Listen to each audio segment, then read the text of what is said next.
This lesson's on conservative and progressive. The root word of conservative is conserve. So when someone says they're conservative, you should find out what their values are and see what things they think they should conserve. Many of the politicians think they should conserve their power and their money, but that's not a conservative thing. I even conserve water.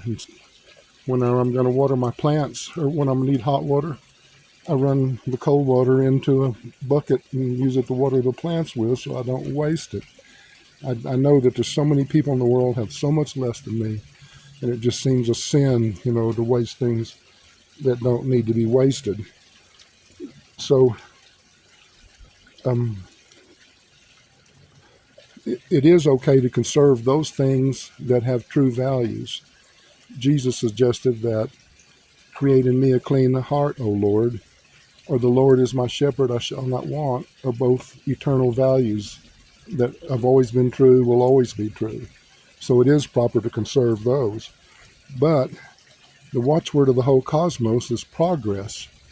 If you're not perfect yet, then you got to progress. You're not allowed to stand still, and you're especially not allowed to go backwards. Both of those are considered evil.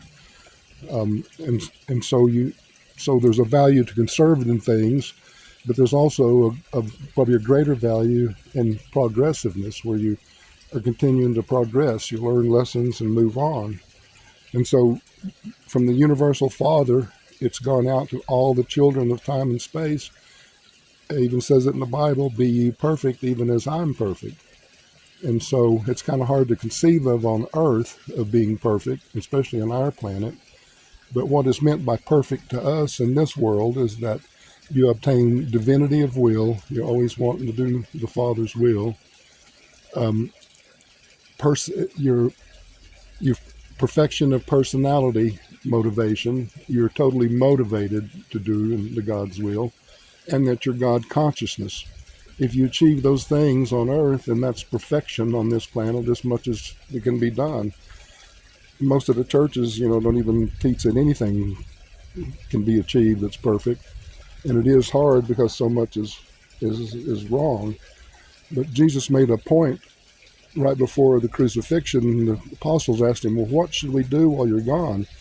They thought he'd be back in a few days and stuff. And so they thought they'd just be waiting a little bit. But that wasn't the case. He was planning on coming back, but it may be eons and eons before it happens. So he told the parable of the talents, where one servant got 1 talent, one got 2 talents, and one got 5 talents, and the master went away, which is Jesus going away. And the talents are literally the talents that you've been giving as an individual. The more talent you have, the more is expected of you. You're not to give truth as some concrete thing that happened 2,000 years ago. You're supposed to live your life so that new truths are revealed through the way that you live, that others can look at your life and say, yeah, I see truth. I see new truths in that. And so he said there's going to be a lot of professed followers of Jesus get to heaven, and instead of hearing, well done, my good and faithful servant, they're going to hear, you indolent servant. You didn't grow the truth. You stuck with whatever I taught you 2,000 years ago. You preserved it all. You didn't lose any of it. But that's not what Jesus is expecting of us. He's expecting a living truth that each of us live it.